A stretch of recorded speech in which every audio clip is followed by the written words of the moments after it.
आदिवासी बहनों बेटियों से तो टीएमसी बहुत नफरत करती है। आदिवासीरा भालो থাকে বিজেপির সময় আদিবাসীরা দুবেলা সকাল সন্ধে অভিসম্পাত করে। রাজ্যে 294টি বিধানসভা আসনের মধ্যে 68টি তফসিলি জাতি, 16টি জনজাতির জন্য সংরক্ষিত, অর্থাৎ আদিবাসীরা গুরুত্বপূর্ণ ভোট ব্যাংক। রবিবার জঙ্গলমহলের একাধিক সভা থেকে সেই আদিবাসীদের নিয়ে তৃণমূলকে নিশানা করে সুর চড়ালেন নরেন্দ্র মোদী। टीएमसी के महाजंगल राज में आदिवासी जिले पिछड़ रहे हैं। सड़क, बिजली, पानी, स्कूल, अस्पताल, सब कुछ बेहाल है। आदिवासियों की जमीन पर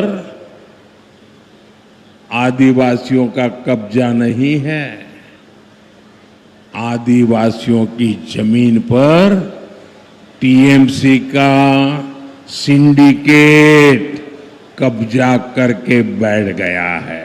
সত্য কথা বলছেন না, তার কারণ বাম জমানায় জঙ্গলমহলে মানুষ পিঁপড়ের ডিম খেয়ে মারা যেত আর মাওবাদী সন্ত্রাসে রোজ প্রাণহানি, রক্ত। এই হচ্ছে জঙ্গলমহল। এখন সেখানে উন্নয়ন এবং কন্যাশ্রী কাপে জঙ্গলমহলের মেয়েরা ফুটবল খেলে। সব দিক থেকে একটা উন্নয়ন হয়েছে। উত্তরবঙ্গের রাষ্ট্রপতি দ্রৌপদী মুর্মুর সভাস্থল পরিবর্তন, তা নিয়ে রাষ্ট্রপতির উষ্মা প্রকাশ। বিজেপির তরফে দাবি করা হয় তৃণমূল সরকার রাষ্ট্রপতিকে অপমান করেছে। পাল্টা মমতা বন্দ্যোপাধ্যায়ের দাবি ছিল রাষ্ট্রপতির পদকে ব্যবহার করে রাজনীতি করছে বিজেপি।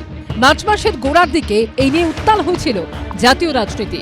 এদিন সেই প্রসঙ্গ তুলেও তৃণমূলকে নিশানা করেন প্রধানমন্ত্রী।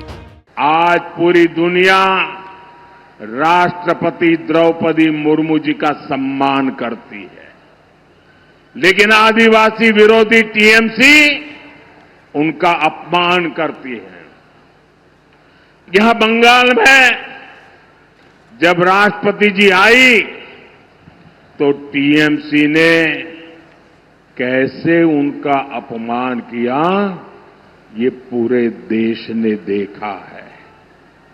बंगाल की बहनें आदिवासी समाज के इस अपमान को, एक राष्ट्रपति के अपमान को कभी भी नहीं भूलेगा।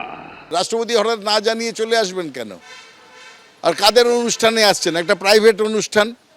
সেই প্রাইভেট যে গোষ্ঠী যারা রাষ্ট্রপতিকে ডাকছে, রাষ্ট্রপতি আসছেন জায়গাটা পশ্চিমবঙ্গ বলে, সেখানে তার জন্য আগে থেকে রাজ্য সরকারের সঙ্গে যোগাযোগ করাটা কি প্রয়োজন মনে করেন না? রাজ্যের অধিকারের সব সময় এখন পায়ে পিষে মারছেন অধিকারটাকে, আর তারপর বলছেন কেন মুখ্যমন্ত্রী গেলেন না ওখানে। কংগ্রেস ও তৃণমূলকে এক বন্ধনীতে ফেলে এদিন প্রধানমন্ত্রী বলেন এরা চায়নি যে আদিবাসী মেয়ে দেশের রাষ্ট্রপতি হোক। बीजेपी ने देश को पहली आदिवासी महिला राष्ट्रपति दी, लेकिन टीएमसी ने आदिवासी बेटी के सामने अपना कैंडिडेट उतार दिया था। जैसे नेहरू जी ने बाबा साहब आंबेडकर को पराजित करने के लिए उम्मीदवार उतारे थे, वैसे ही कांग्रेस टीएमसी ने आदिवासी राष्ट्रपति को पराजित करने के लिए बहुत बड़ा खेल खेला था। यानी ये नहीं चाहते थे कि आदिवासी बेटी देश की राष्ट्रपति बने। আদিবাসীদের জন্য যদি কেউ করে থাকে সেটা করে মমতা বন্দ্যোপাধ্যায়, কুর্মীদের জন্য যদি কেউ করে থাকে সেটা হয়েছে মমতা বন্দ্যোপাধ্যায়।